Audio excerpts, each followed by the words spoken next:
This is the Radically Realistic Podcast.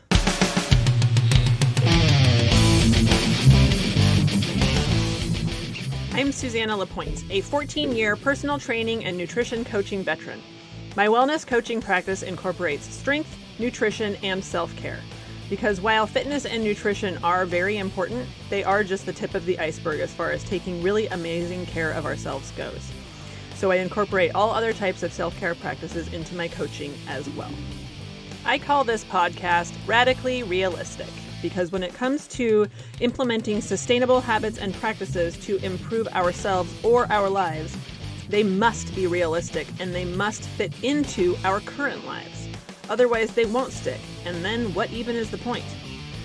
Join me each week as we explore another aspect of taking amazing care of ourselves through a lens of being super realistic about what we can and will actually fit into our lives.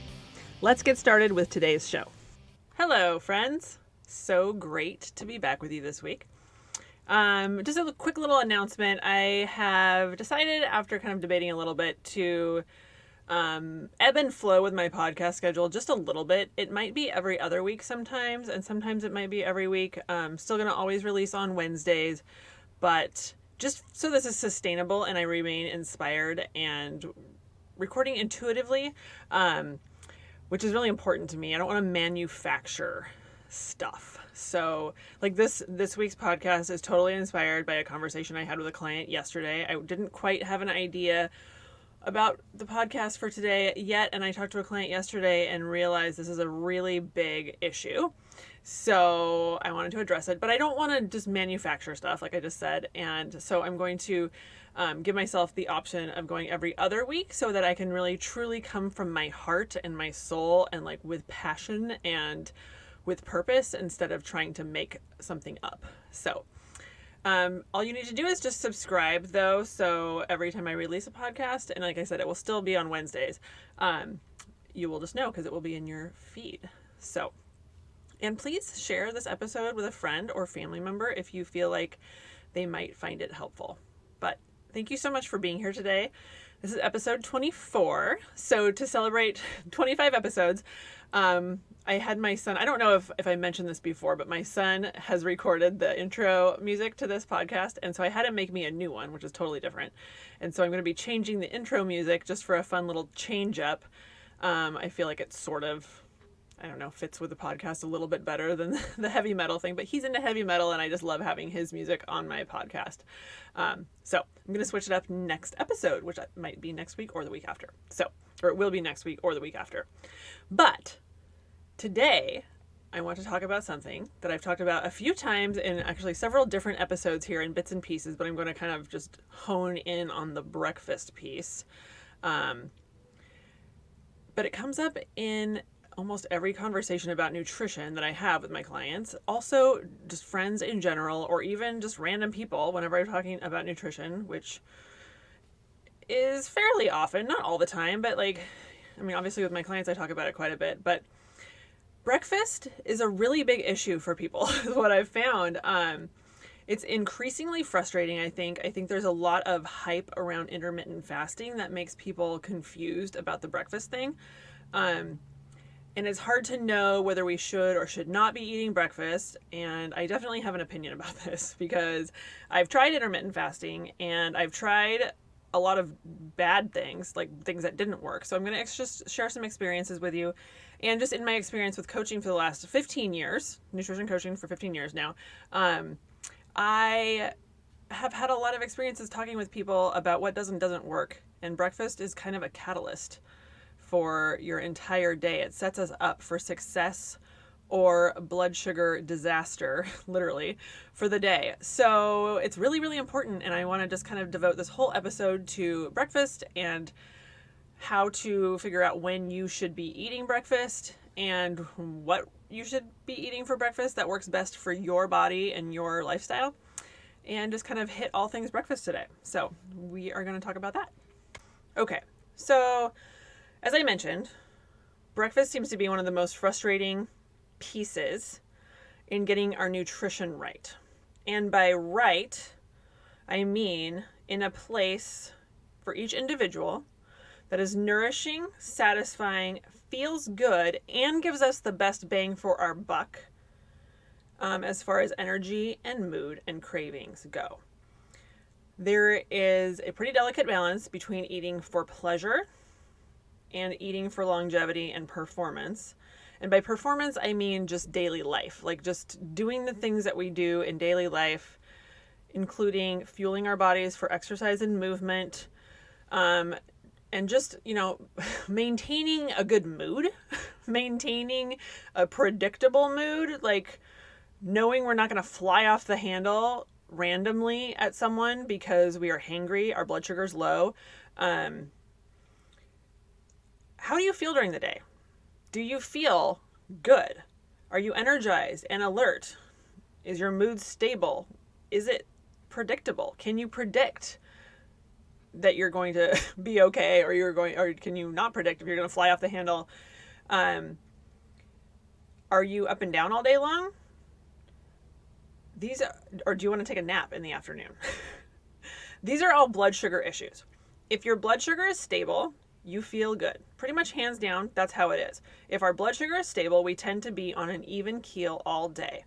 And our energy and hunger are completely manageable, and nothing feels like an emergency, food-wise. I know we've all been in a place where the next meal feels like it's an emergency, like I must eat now or I'm going to lose my shit. We have all been there. And that's the result of low blood sugar. So if we have dips and swings in our blood sugar during the day, it certainly affects our mood, our productivity, and our energy stability. So in the conversations I've been having lately, the confusion seems to be around the fact that a lot of people that I talk to are not actually hungry when they first get up in the morning. And maybe not even in the first hour or 2 hours. I also am not hungry like the minute I get up in the morning. Some people are, and everyone's different, but some people are, but a lot of people aren't. So that seems to be the problem, is like a lot of people don't want to eat first thing in the morning. It makes them feel nauseous, or it just doesn't feel good, or like they're literally like opposed to food first thing in the morning. It just like does not sound good. They can't force themselves to eat. I don't think this is a problem. I don't care. Like what I tell my clients is like, I don't care when you eat your first meal of the day. It doesn't really matter when. It's when you go too long before you eat, and then it causes a problem.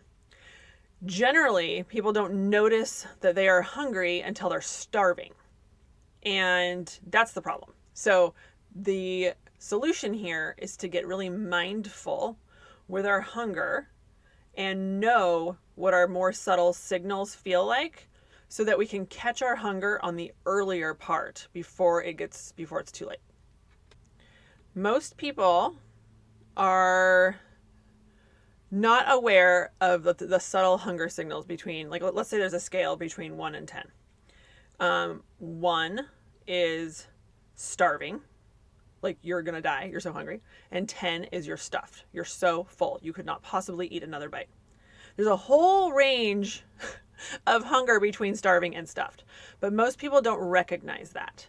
So that's where the issue lies, because most people, when they are not hungry in the morning, they start going about their day, and then they get distracted, and they don't realize they're hungry until they're starving. So then it's really, really hard to make a good decision to eat something healthy when you're starving. This is when a lot of people will turn to like a granola bar or a sugary coffee drink or a muffin or a scone or something that is generally processed flour and sugar and or fat. So like a baked good, or like I said, a granola bar that's just sugar basically. When we are that place where we are starving, we can't make a good decision. Our physiology is screaming for sugar because our blood sugar is low, and our body wants to raise our blood sugar with sugar that we get from food. So it's going to be demanding actual sugar. So here's my take on what to do about the breakfast situation. We must be prepared, and we must get really mindful. Mindfulness allows us to kind of catch our hunger before it gets out of control. And preparedness is going to keep us from having to make too many decisions in the moment when we already may be too hungry to make a smart one.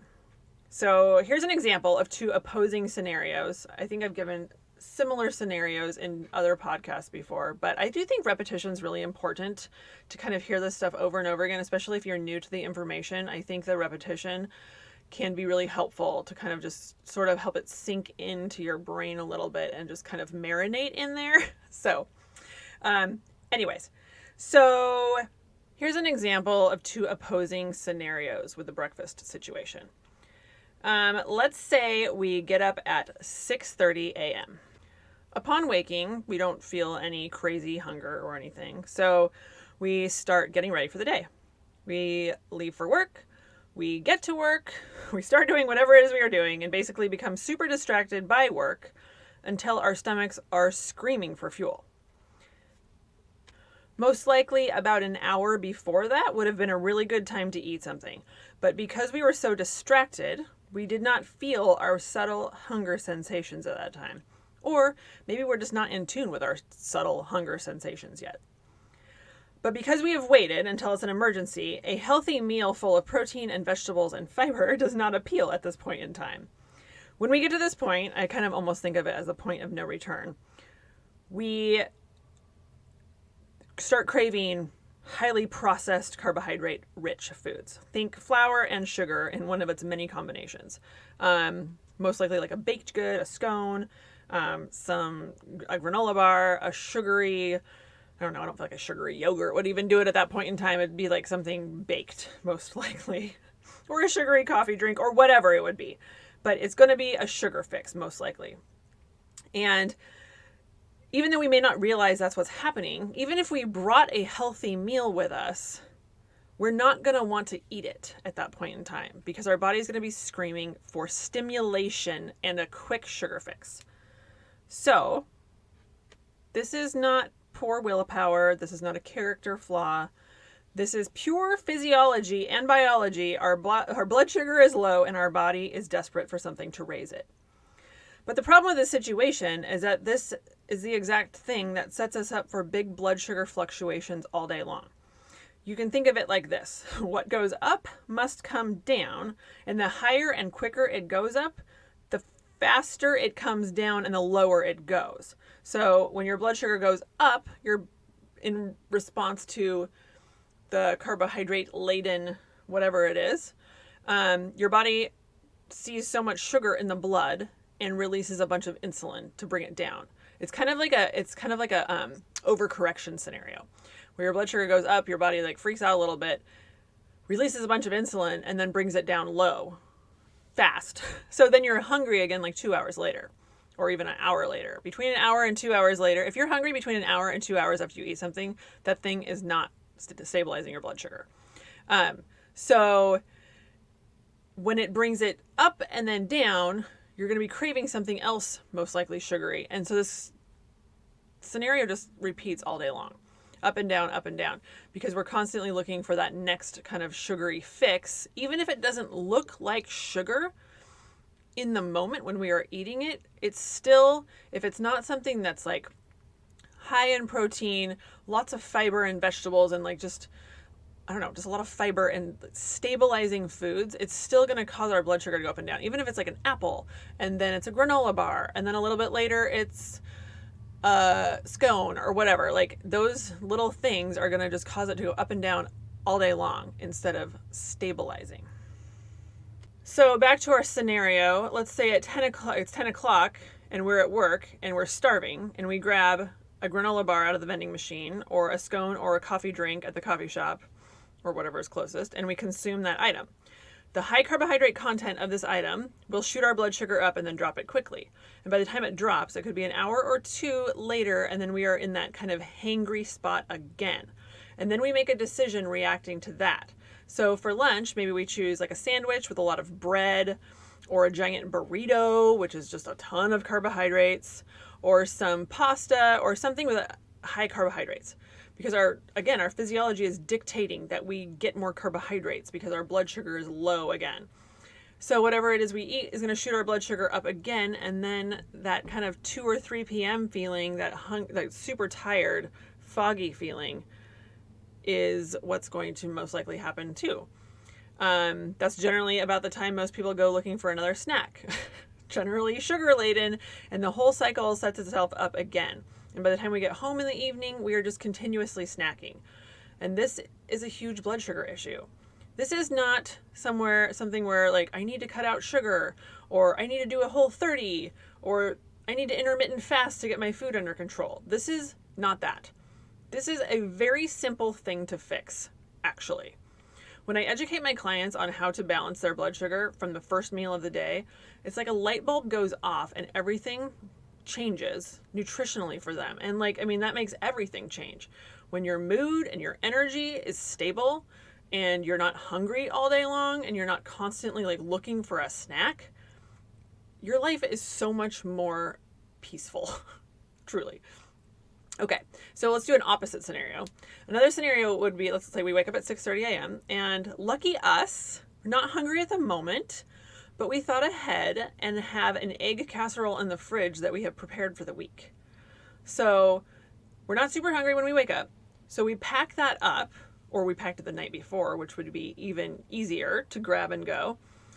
And as soon as we start to feel hungry at work, because we have practiced mindfulness and we've understood those between 1 and 10 hunger signals, there's 2, 3, 4, 5, 6, 7, 8, 9 in between starving and stuffed, we're aware of how we feel and we can tell when we're starting to feel hungry. Since we caught it early, that high protein, high fiber, satisfying but not stimulating breakfast is going to taste great, and it's going to feel great. And we're not going to be looking for something else because our blood sugar is all crazy. So when we eat something that's stabilizing like that, by the time lunchtime rolls around several hours later, we can make a healthy decision at lunch because our blood sugar is still stable from breakfast. And the trick there, again, is that we need to catch our hunger before it gets out of control.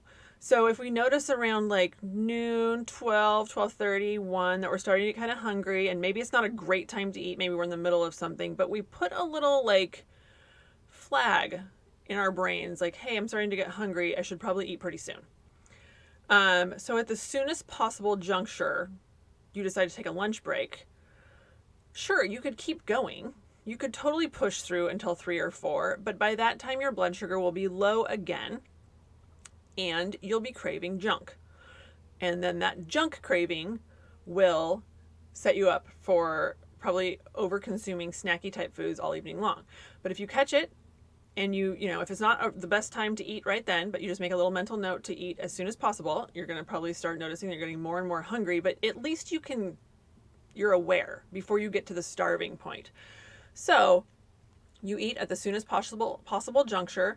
Maybe you packed something healthy. Maybe you can plan to go get something healthy because you're not in that kind of hangry emergency state yet. And then you can eat something healthy that is blood sugar stabilizing and keeps you stable all afternoon. And you're not going to get that 2 or 3 p.m. crash. You're not going to be, ravenous as soon as you get home from work and eat the whole house. All kinds of good things come out of this little, just kind of being aware of where your hunger is on a scale from kind of 1 to 10. And also having a plan in place so that you don't get to 10 or 1, I guess it's 1, where you're so starving you can't think straight, and you certainly can't order something healthy or make something healthy because your brain is screaming for fuel. Here's the thing. Meals don't happen in isolation. So what we eat first in the day, whenever that may be, affects what we eat later in the day. And what we eat one day affects the next and the next. And if we're on a constant blood sugar roller coaster, it's hard to get off because we are ruled by cravings caused by low and then consequently high and then low and then high and then low blood sugar. But once we are on an even keel and we understand how to stabilize our blood sugar, it's such a relief. But mindfulness is key here. So I'm going to explain a little practice to help us develop mindfulness around our hunger signals. So again, I keep saying this is a practice. It's a practice to understand where you are between 1, where you're starving, and 10, where you're stuffed. Like I said, there's like 2, 3, 4, 5, 6, 7, 8, 9, all in between there that are all varying levels of hunger. So here's a little practice. You can set your alarm on your phone to go off every 2 to 3 hours, or whatever. When I explain this to you, you can kind of figure out what makes sense for you throughout the day. When the alarm goes off, all you want to do is you just want a little ping to remind you to just check in with yourself and be like, how hungry am I right now on a scale from 1 to 10? And kind of just feel that kind of where that sort of empty spot in your stomach gets. Or I guess it's kind of like a hollow spot in your stomach, that when you have true physical hunger, you get kind of like that hollow spot in your stomach, or maybe you get like a kind of empty feeling. I kind of feel it in my throat. I kind of feel a lot of things in my throat, but I kind of feel like an empty feeling in my throat and the top of my stomach. You just want to pay attention to your signals. Maybe you get a headache. Most people, I think, feel it just kind of like an empty gnawing feeling in their stomach, and it kind of gets, more and more intense. But it starts really subtle. So if you're not really tuned in, it's easy to miss. So what you want to do is set your alarm for, let's say, like 7 a.m., 10 a.m., 1 p.m., 4 p.m., 7 p.m. And then just when that little ping goes off, you just check in with your body and just say, like, on a scale from 1 to 10, what level of hunger am I at? And it's just a practice to get you in tune with figuring out kind of where you think you are on a scale from 1 to 10. Obviously, there is no, correct answer. And nobody else will know. That's why this is a practice for you. And this is why this is mindfulness. And this is why everybody is different, because everybody feels things differently. But when we are able to identify where we are on that scale, we can choose to eat now or in a little bit, or just kind of make a plan. We can make a healthy plan and preempt that crazy, ravenous, hangry feeling so that we don't get to the point where our blood sugar is low and we're losing our shit. So that's that little practice that you can do. If we become more in tune with more subtle hunger signals, we can make a healthy plan before it's an emergency, thus keeping our blood sugar much more stable throughout the day. And just to reiterate, stable blood sugar is desirable because of our stable energy, our stable mood, our vitality, our the way we treat the people we love. Like, we don't fly off the handle and like snap at them when out of anger. Also, just down the road, ramifications of fluctuating, like too much fluctuation in blood sugars, or like type 2 diabetes, heart disease, cancer, all kinds of things that are caused by insulin, too much insulin because of too much sugar in the blood, basically. Okay, I want to touch on intermittent fasting for a minute. It's super trendy right now, and honestly, in my eyes, it's just another diet in kind of this trendy fashion. I do think there is a lot of utility in fasting under some kind of supervision for if you actually have type 2 diabetes. You can fast your way back down to normal blood sugars under supervision. I do think there is utility in intermittent fasting in some cases, but I think kind of how it's being trendy on a big scale right now, I think that is just another diet. It's just a way to reduce calories, just the same way that any other diet reduces calories. Here is the problem with intermittent fasting, in my experience. And I do have a lot of experience because I did try it for many years before giving up, because I realized that if we are pushing to fast until a certain time and we are ignoring our hunger signals, which is exactly what I'm talking about, we end up with low blood sugar. And just because we are intermittent fasting, this does not mean that we are immune to this. So when we have low blood sugar, it causes ramifications later in the day, as I mentioned before. So while it may feel great and very like virtuous sometimes, again, by experience, I know this, to fast for 12 or 16 hours or whatever, if we are constantly bypassing our body's signals, it will come back to bite us in the ass. I experienced this myself so many times when I was trying to intermittent fast a few years ago. It triggered a binge almost every single day because I would, withhold calories on the front end and try to muscle my way through my hunger. And then my blood sugar is obviously dropping this whole time. And so there is this compensatory binge.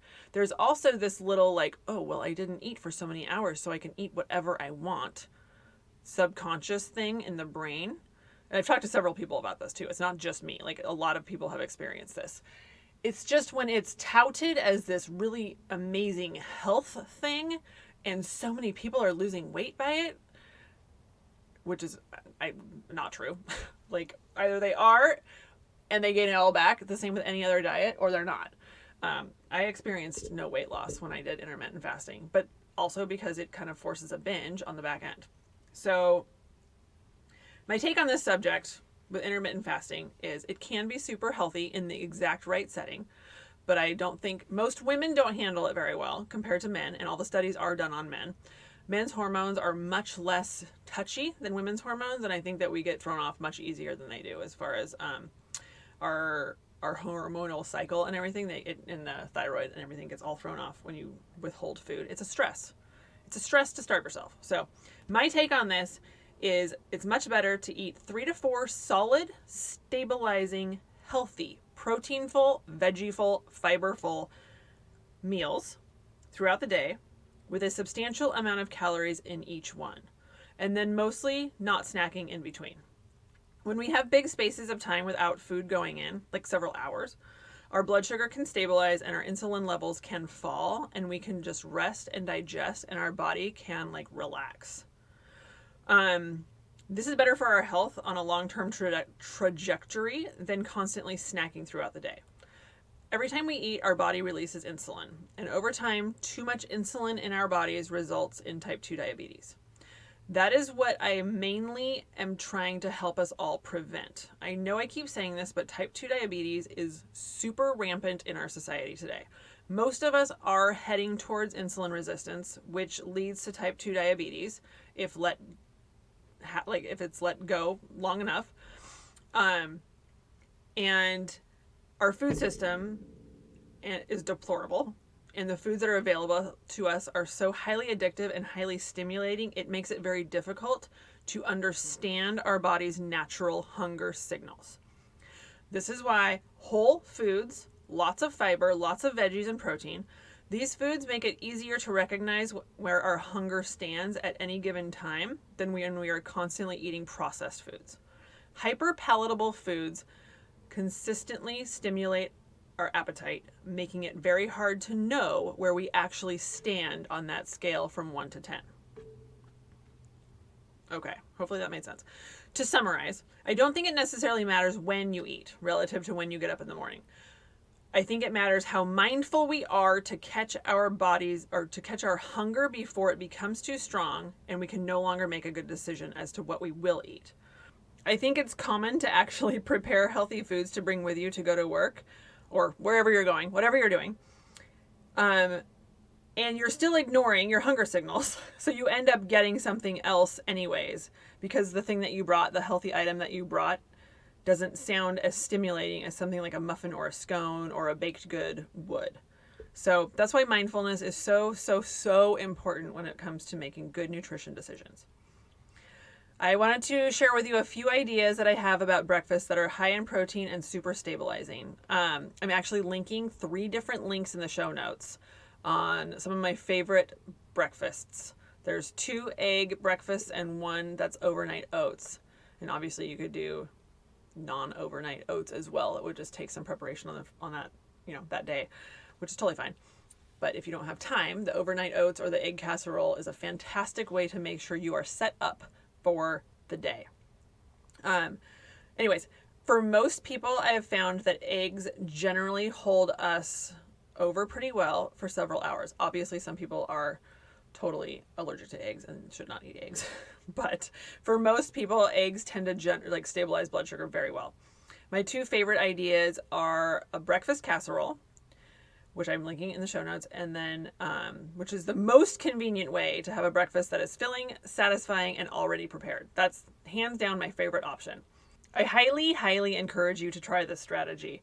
It takes just not very long to whip up on the weekend or whatever, like maybe 15 minutes, and then it just, you cook it for like 30 or 40 minutes and then you're set for the week. So it's pretty quick, pretty easy. And if you were to add some avocado at the time that you're eating it, it makes it even more satisfying and satiating. Another idea, one of my favorites, is avocado toast with eggs. The combination of fiber, fat, and protein will keep you satisfied for hours. I generally use sprouted grain bread when I make this because it doesn't spike your blood sugar as much as regular flour bread. So Ezekiel bread is my favorite brand for that one. And I put a link in the show notes for that as well.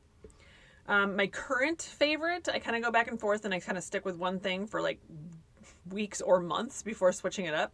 My current favorite is a really loaded up bowl of oatmeal. I do chia seeds, hemp seeds, flax seeds, peanut butter, and high protein plant milk. And I'm ending up with about 37 grams of protein in it. And it holds me for many hours. This is a plant-based option. And I also put a link to overnight oats, which is similar, but you'd probably still want to figure out ways to add a little bit more protein to those. I think it's really important to make sure you've got 20 to 30 grams of protein every time you eat, especially breakfast. And I think even higher on the breakfast end is great because that breakfast really needs to kind of do a job for the day. It needs to set you up for stability all day long. So because everyone's physiology is different, we need to experiment and see what works best for each one of us. I talked about smoothies a couple episodes ago, and in my experience, smoothies do not work very well for me or my clients. Like, it just sort of sets us up for more hunger because it's so already digested. I do not think this is the case for everyone, and I do think that smoothies are a fantastic idea if they work for you. But in my experience, they don't work for most people in the morning enough to keep their blood sugar stable all day long. Maybe one in the afternoon is kind of like a in between, like a fourth meal kind of thing. If you do like a breakfast. So I do like breakfast and lunch, and I go many hours between lunch and dinner. So I often have a snack of some kind in there. So like maybe a protein shake at that point in time might be a better option when your blood sugar has already been stable throughout the day. But I just find that because it's so obliterated already and ground up, like it doesn't hold people over very long because there's nothing for our bodies to actually have to chew through and digest. So that's my experience. Obviously, everyone is different and you need to experiment for yourself. But if you are hungry, I would say within 2 hours after eating breakfast or any meal, really, that item did not stabilize your blood sugar. So that's just kind of a way to know. Okay, I just wanted to give a little bit of a mindfulness example, like how this could look in real life. Because when I was writing my notes for the podcast, I had just eaten breakfast. And I had a bowl of oatmeal with a bunch of stuff in it. Like I mentioned before, it probably has like close to 700 calories and 37 grams of protein, has quite a bit of fat, but that's going to be like most of my fat for the day. And it's all from like chia seeds and hemp seeds and peanut butter. It's not from like oil or cheese or anything like that. It's from like whole food plant sources. So hefty bowl of oatmeal. Like I said, it's a lot of calories. And it also should hold me for like 5 hours. So I should not need to eat for like 5 hours after I eat that much nutrition. It's a lot of nutrition, a lot of protein, a lot of fiber for my body to kind of chew its way through and digest and do stuff with. There's so much fiber and protein in that bowl of oatmeal that even though there's quite a few carbohydrates in it, there's also so much of those carbohydrates are fiber and so much protein. So it just takes a long time for your body to digest all of that. And that's why it holds you over longer. If it was something like a piece of white toast, I would be hungry in like 5 minutes because it would just go directly into my bloodstream, and then my body would release a bunch of insulin and it would plummet my blood sugar, and I would literally be hungry probably 15 minutes after I ate it. Maybe 20, I don't know. Okay, but during the next few hours, I'm going to remain mindful about how I feel. But I won't be thinking about food in an obsessive way because I am so satiated from the oatmeal. So I will just notice when that satiation starts to wear off. And then when I'm noticing that I'm starting to feel hungry, I can start to put together a healthy plan for lunch. I know I have tons of stuff in my fridge to throw together a tasty salad in literally minutes. But the trick here is to not miss that window of opportunity, which really is like, it's a significant amount of time. You just have to be aware of your hunger signals. But if I miss that window of opportunity, that salad won't sound good anymore. It's like when you get past a certain point of hunger, the healthy option doesn't sound good anymore. And then you're going to crave, or we're going to crave, something that has way more carbohydrates in it. This actually happened to me the other day. This is so random. I went to the grocery store, and I think I had gone too long without food, and I came home and I was really hungry, and I just opened a bag of tortillas and ate half of one, which is super weird. Like, that, I don't normally just eat a plain tortilla, and like it was just a white, like just a piece of crap white tortilla. Like not it was a total blood sugar response. That's what it was. Like, I was just really hungry, and that was the thing my body kind of like decided on. If I had been satiated at the time, I would never have even considered opening that bag of tortillas and pulling one out. So obviously we cannot 100% remain in, on this path all of the time. But I think if we can kind of shoot for staying in a stable blood sugar situation 80 to 90% of the time, I think that's great. Obviously, life happens. We cannot control everything. We end up waiting somewhere longer than we think we have to, or things just end up taking longer, and we end up, not being able to always eat when we are like at that perfect level 4 or whatever. Like, that's fine, and that's real life.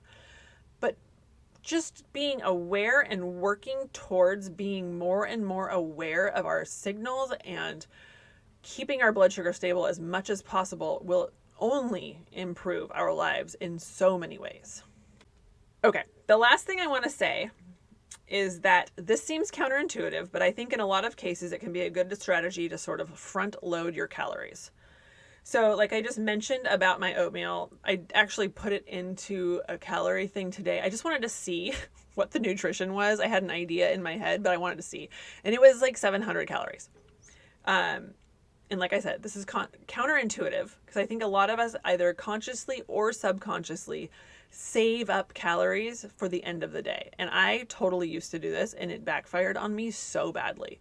I think I actually mentioned this in a podcast a couple weeks ago, where I would like sort of get some sort of like, I felt cool because I didn't eat very many calories by like mid-afternoon, but then I would start binging and I could not stop.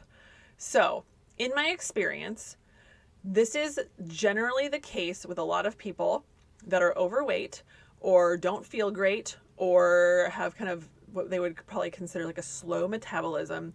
But it's this withholding food on the front end and then eating way more calories in the later part of the day all at one time.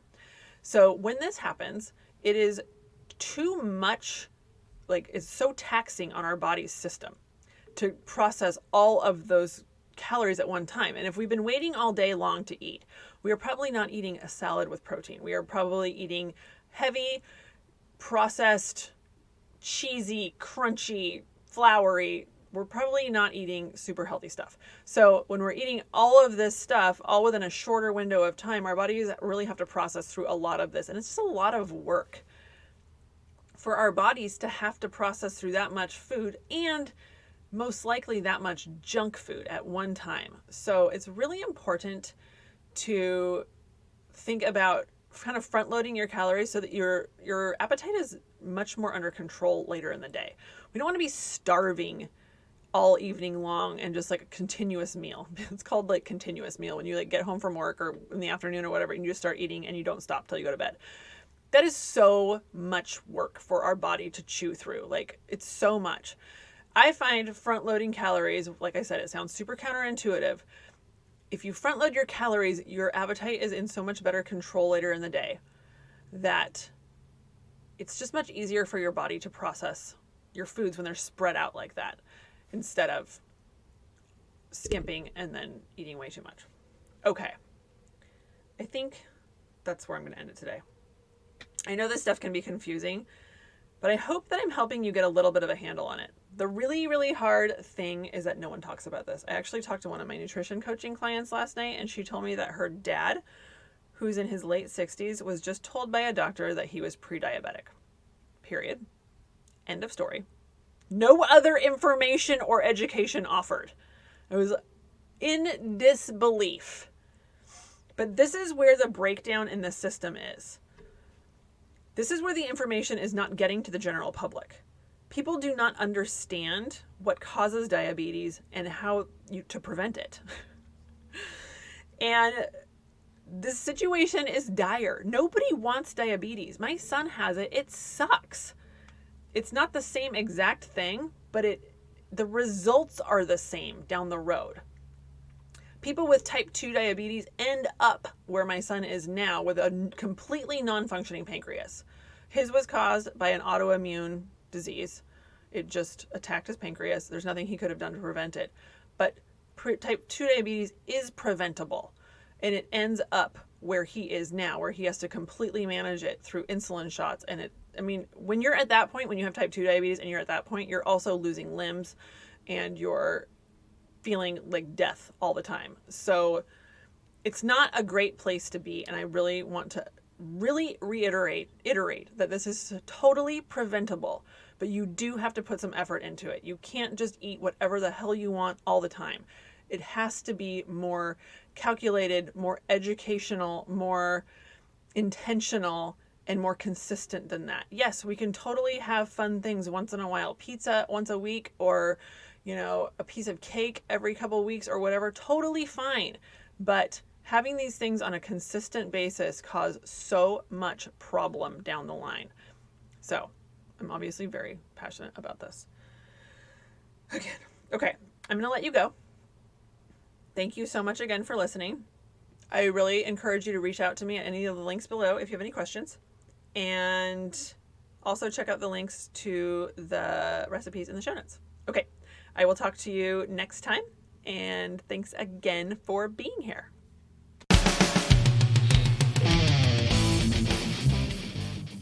If you enjoyed today's episode, please share with a friend or family member. And I want to encourage you to please leave a 5-star rating, 5-star rating and review if you haven't yet. And I hope you have a lovely week. Bye.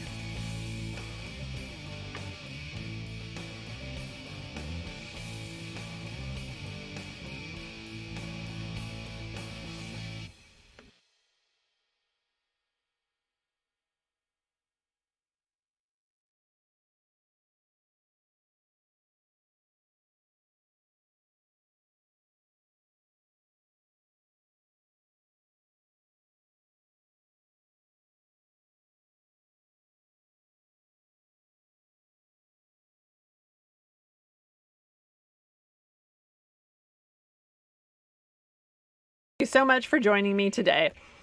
Super appreciate you listening. I super appreciate you sharing. If you want to share this with any of your family or friends you think would benefit from the information I share, please send it along. Totally appreciate that. If you haven't left a rating or review left yet, I would appreciate that too. And I hope you all have a lovely week, and I will chat with you next week. Bye.